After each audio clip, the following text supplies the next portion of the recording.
Bonjour David Khalfa. Bonjour. Merci d'avoir accepté notre invitation. Vous êtes co-directeur de l'Observatoire de l'Afrique du Nord et du Moyen-Orient de la Fondation Jean Jaurès. Vous êtes également le cofondateur de l'Atlantic Middle East Forum. Donald Trump a indiqué tout à l'heure que les installations nucléaires iraniennes frappées par l'armée américaine la semaine dernière avaient subi, je cite, une destruction absolue. Il réagissait aux révélations hier par CNN des conclusions préliminaires d'un rapport d'une des agences de renseignement américaines liées au Pentagone qui estime que le programme nucléaire iranien n'a été ralenti que de quelques mois. David Khalfa, est-il en réalité un peu trop tôt pour mener ce type d'évaluation ? Oui, il est beaucoup trop tôt pour le faire. D'ailleurs, les estimations sont contradictoires.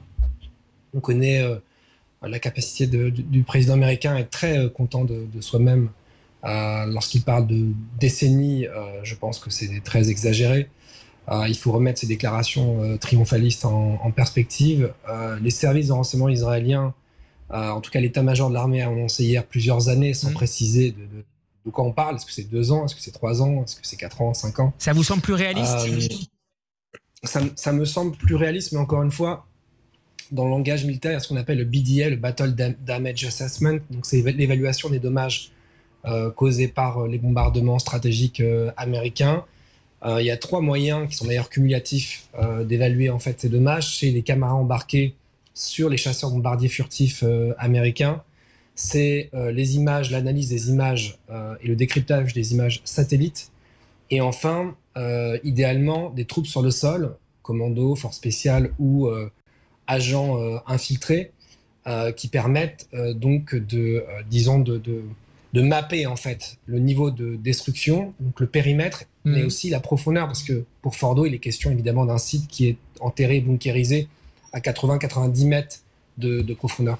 Et sur ce point, Donald Trump, tout à l'heure, a justement fait allusion à la présence sur place, à Fordo en tout cas, d'agents israéliens. Au-delà du caractère peut-être un peu surprenant de ces déclarations publiques, est-ce que vous considérez, David Khalfa, que ça sera à nouveau au service de renseignement israélien, au Mossad en particulier, de jouer un rôle important dans ce qui va suivre et dans le ralentissement du programme nucléaire militaire iranien ?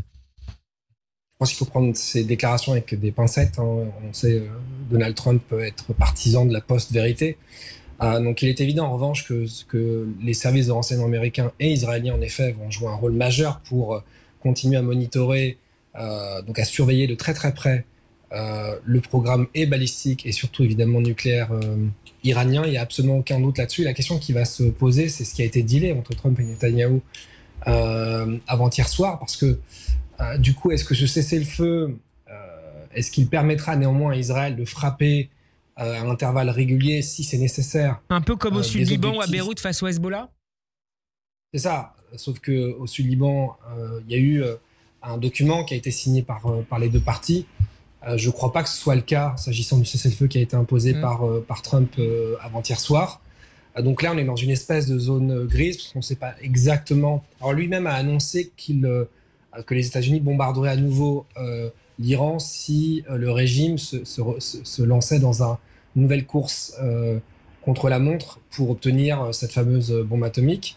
Mais s'agissant d'Israël, encore une fois, il y a un vrai point d'interrogation sur la possibilité pour la chasse israélienne de mener des frappes dans la profondeur contre le programme balistique et nucléaire iranien si, encore une fois, le régime islamique se lance dans une nouvelle fuite en avant. Politiquement, devant son électorat MAGA plutôt hostile à ce type d'intervention à l'étranger, Donald Trump a besoin de ces déclarations triomphalistes? Oui, parce qu'en fait, on a constaté ces dernières semaines que la base électorale de Trump était fracturée. Alors, il ne faut pas non plus en exagérer les divisions. Elles sont réelles, notamment au sein de la base MAGA. Mais vous avez aussi les évangélistes, quand même, qui constituent une base électorale très importante et qui ont assez largement soutenu l'opération américaine, les frappes des B2 contre les 3 principaux sites d'enrichissement nucléaire iranien. Vous avez les grands donateurs aussi, ce qu'on appelle les méga donors, donc les grands donateurs américains qui aussi se sont félicités de ces frappes. Vous avez une partie de ce qu'on appelle les faucons républicains plus traditionnels qui notamment autour de Lindsey Graham, on l'a beaucoup entendu. Oui, alors là vous parlez de allusion à un parlementaire, mais Vous avez aussi, par exemple, des stars de Fox News, comme Mark Levine, qui se sont félicités de ces frappes américaines. Donc en fait, il y a une division, elle est réelle, mais il ne faut pas non plus en exagérer l'importance. Une partie des centrifugeuses et du matériel fissile aurait été déplacée par les Iraniens avant les frappes américaines du week-end dernier. Est-ce à dire, David Khalfa, qu'elles ont échappé pour autant à la surveillance des renseignements à la fois américains et israéliens? Alors ça, j'ai de gros doutes sur le sujet parce que les centrifugeuses, elles font plusieurs mètres, c'est très très fragile. Autant il est possible de déplacer des kilos, des centaines de kilos d'uranium enrichi, autant ça me paraît beaucoup plus compliqué, surtout en dernière minute. Alors, ce qu'on peut imaginer, c'est que les Iraniens avaient préparé le terrain et qu'en effet, ils ont fait ce travail bien en amont. Mais ce qui a été décrit dans certains médias, notamment américains, c'est qu'ils l'auraient fait dans les 48 dernières heures, juste avant les bombardements US. Ça, j'en doute fort. On parlait il y a quelques instants avec le porte-parole de l'ambassade d'Israël à Paris, Chen Feder, de la reprise éventuelle des négociations. Est-ce que vous diriez, comme l'expose notamment le site du Time aujourd'hui, que la reprise des négociations diplomatiques entre l'Iran et les États-Unis et par-delà avec les membres du P5+1, signataire du JCPOA de 2015, est-ce que ces négociations pourraient être rendues plus délicates par ces 12 jours de guerre et par l'intervention américaine? Je ne le crois pas, parce qu'il faut se méfier de la rhétorique du régime islamique d'Iran et de ses rodomontades. D'ailleurs, ces dernières minutes, l'un de ses représentants a donc fait une évaluation du niveau de destruction des sites nucléaires en disant qu'ils étaient quand même très endommagés. L'Iran est très clairement en position de faiblesse aujourd'hui. En fait, les trois piliers qui ont structuré sa stratégie régionale, les proxys, le nucléaire et le balistique ont été très très endommagés par les frappes israéliennes et américaines. On a vu l'Iran par ailleurs isolé sur la scène régionale et internationale. Ni la Russie ne sont venus à son secours, puisqu'ils ont évidemment d'autres chats à fouetter. Les Russes parce qu'ils sont embourbés en Ukraine, les Chinois parce qu'ils sont dans un bras de fer commercial avec les Américains. Donc je pense que, au contraire, peut-être pas tout de suite, mais il y a deux options. C'est soit la fuite en avant, une sortie du traité de non-prolifération sur le modèle nord-coréen. En 2003, les Nord-Coréens étaient sortis du TNP, puis ensuite, avec accéléré et in fine ont obtenu donc la bombe atomique. Soit un retour à la table de négociation. C'est dans ce sens-là que, en tout cas, le président iranien, Pezeshkian, qui n'a pas vraiment la main, parce qu'on sait que c'est le guide suprême qui décide à peu près de tout, mais oui. En tout cas, il a fait des déclarations en ce sens hier. Mais sur quelle base, David Khalfa? Est-ce que l'exigence d'un arrêt total de l'enrichissement sur le sol iranien, réclamée à la fois par les Américains et par les Israéliens, peut être un prérequis? À ce stade, les Iraniens continuent à dire que cette condition est inacceptable. Sauf que les choses ont changé. Le rapport de force sur le terrain a changé. L'Iran a été humilié, a été assez largement défait sur le champ de bataille. Il y a le risque, le spectre de nouvelles frappes américano-israéliennes, dont je rappelle quand même qu'elles ont fait assez largement vaciller le régime, parce que les Israéliens ont commencé leur première frappe contre principalement la défense aérienne iranienne, et puis ensuite des objectifs militaires, programme balistique, programme nucléaire, ce qu'on appelle des frappes de contre-prolifération. Mais ensuite, il y a eu un élargissement du périmètre à des cibles beaucoup plus politiques liées au régime iranien, donc la milice islamiste Basiji, les Pasdaran, le corps des gardiens de la révolution, etc., etc. Et donc, on sentait bien qu'il y avait un flottement côté israélien sur les objectifs de guerre, avec certains, notamment le ministre de la Défense, qui parlaient de manière assumée, publique, explicite, d'un renversement du régime. Donc le risque pour ce régime, justement, c'est la chute. Elle est réelle puisqu'il est affaibli, il est isolé. Et l'objectif du régime depuis son irruption en 1979, c'est justement la survie après la guerre Iran-Irak qui a duré 8 ans. Rappelez-vous la fameuse phrase de Khomeini qui disait qu'il avait bu le calice jusqu'à la lie en acceptant un cessez-le-feu avec Saddam Hussein. Donc je pense que la logique des rapports de force devrait redistribuer les cartes au sein du régime iranien, et peut-être que les voix, disons, plus raisonnables, on peut être un fanatique mais pas forcément un idiot, l'emporterait pour qu'un retour à la table de négociation puisse se concrétiser dans les prochains jours, prochaines semaines. En attendant, le directeur de l'AIEA, Raphaël Grossi, sera reçu ce soir à l'Élysée par Emmanuel Macron. David Khalfa, quel rôle peuvent jouer désormais la France, les États européens, en particulier les pays du E3, la France, l'Allemagne et la Grande-Bretagne? Alors, ce qui, moi, m'a frappé dans la dernière séquence à laquelle on a assisté, c'est la marginalisation des Européens donc, qui ont essayé de jouer la carte de la négociation, de la diplomatie. On a bien vu que les Israéliens comme les Américains ne voulaient pas réellement en entendre parler parce qu'ils estimaient que les Iraniens n'étaient pas fiables et qu'en réalité, le régime cherchait à gagner du temps, ce qui d'ailleurs, de l'aveu même des Européens, est en grande partie vrai.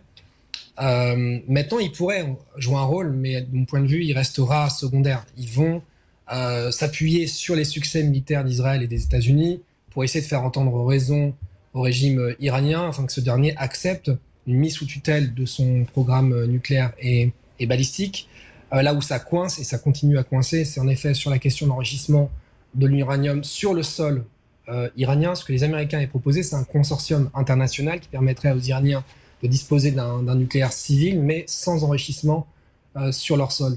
Encore une fois, ce qui va être déterminant aujourd'hui, c'est vraiment la dynamique américano-israélo-iranienne davantage que le poids géopolitique de l'Europe, dont on voit bien qu'il est très limité dans cette affaire. Précisons que le Parlement iranien a voté en faveur d'une suspension de sa collaboration avec l'AIEA. Une dernière question, David Khalfa. Le Qatar considère cet après-midi que le cessez-le-feu entre Israël et l'Iran pourrait créer un momentum pour relancer les discussions entre Israël et le Hamas dans la bande de Gaza. C'est aussi ce qu'on entend parfois parmi certaines voix du débat public israélien. Est-ce que vous y croyez? Est-ce que les acteurs en présence y sont intéressés?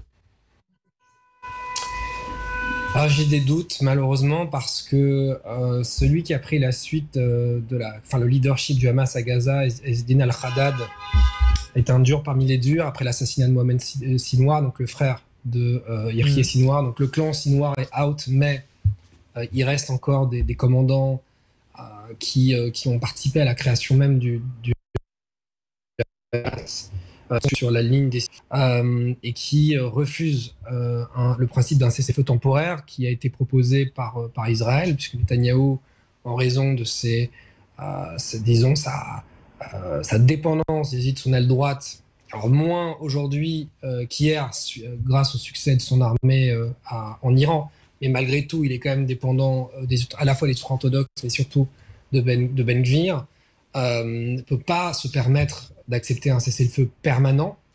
Il y a une hypothèse quand même que moi je privilégie, elle ne sera pas forcément concrétisée là dans à court terme, mais qui est celle d'élections anticipées. Ce qu'on constate, c'est que les derniers sondages montrent qu'il y a une progression du Likoud, du parti de Benjamin Netanyahou, donc face à son principal adversaire Naftali Bennett. Mais je rappelle qu'en Israël, il faut raisonner davantage en termes de rapport de force entre les blocs que vraiment de leadership politique. Donc, puisqu'on voit bien que la dynamique reste favorable à l'opposition anti-Netanyahou. Mais en tout cas, dans un second temps, je pense que Netanyahou pourrait appeler à les élections anticipées en mettant un terme à la guerre à Gaza, en rapatriant donc les otages encore vivants et les corps de ceux qui ont été suppliciés à Gaza en Israël, et puis en se lançant dans un processus de normalisation avec l'Indonésie et l'Arabie Saoudite. Ça, c'est l'ambition. Est-ce qu'elle est réaliste? J'en suis pas sûr. Mais en tout cas, on est à un peu plus d'1 an des élections et c'est une possibilité. Merci beaucoup, David Khalfa, d'avoir été avec nous. Je rappelle que vous êtes le co-directeur de l'Observatoire de l'Afrique du Nord et du Moyen-Orient de la Fondation Jean Jaurès, cofondateur de l'Atlantic Middle East Forum, et que vous avez fait paraître l'année dernière comme co-directeur un livre intitulé Israël-Palestine, année 0, le 7 octobre 2023, une onde de choc mondiale, édition du Bord de l'eau. Merci encore d'avoir été avec nous. Bon après-midi à vous.